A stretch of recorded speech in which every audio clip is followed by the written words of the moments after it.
പ്രിയപ്പെട്ടവരെ നമസ്കാരം. അരിയും മലരും കുന്തിരിക്കവും സൂക്ഷിച്ചു വെച്ചോ എന്നുള്ള ഒരു മുദ്രാവാക്യം നിങ്ങൾക്ക് ഓർമ്മയുണ്ടാവും.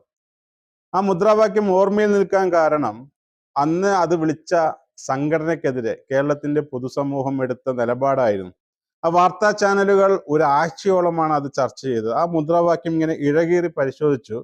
ആ വിളിച്ച കുട്ടിയുടെ രക്ഷിതാവിന്, ആ വിളിച്ച സംഘടനയുടെ പ്രസിഡന്റ്, സെക്രട്ടറി എല്ലാവരുടെക്കെതിരെ നിയമ നടപടി എടുക്കാൻ അന്ന് പോലീസ് സന്നദ്ധമായിരുന്നു.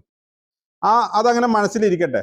ഇനി ഇന്നലെ പാലക്കാട്ടേക്ക് വന്നാൽ, പാലക്കാട് 2 ദിവസം മുമ്പ് പാലക്കാടിലെ എം എൽ എക്കെതിരെ അദ്ദേഹത്തിന്റെ മണ്ഡലത്തിൽ എത്തിയാൽ കാല് വെട്ടുമെന്ന് പറഞ്ഞു. അത് അവർക്ക് അതിനുള്ള അവകാശമുണ്ടെന്ന് തോന്നുന്നു, അത് വിടാം. ഇന്നലെ കുറച്ചുകൂടി കടന്ന് ആ തല ആകാശത്തേക്ക് നോക്കുമെന്ന് പറയുമ്പോൾ കൊലപ്പെടുത്തുമെന്ന് തന്നെയാണ് അതിന്റെ നേരെ അർത്ഥം. അത്രത്തോളം മുദ്രാവാക്യം, കൊലവിളി മുദ്രാവാക്യം വിളിച്ചിട്ടും ആ പണ്ടുണ്ടായ ആവേശങ്ങൾ കേരളത്തിലെ പൊതുസമൂഹത്തിനോ അല്ലെങ്കിൽ മാധ്യമങ്ങൾക്കോ അല്ലെങ്കിൽ പോലീസിനോ ഇല്ല എന്നുള്ളത് അതിനൊരു കാരണമുണ്ട്. ആ ഒരു കാരണം എനിക്ക് ബോധ്യമുണ്ട്. അത് നിങ്ങൾക്ക് എങ്ങനെ ബോധ്യപ്പെട്ടു എന്ന് എനിക്ക് അറിയില്ല. അതങ്ങനെ ബോധ്യപ്പെടുകയാണെങ്കിൽ നിങ്ങൾ കമന്റ് ചെയ്യണം. എന്തായാലും കേരളത്തിന്റെ സാഹചര്യം വളരെ രസകരമാണ്, വളരെ ഭയപ്പെടുത്തുന്നതുമാണ്.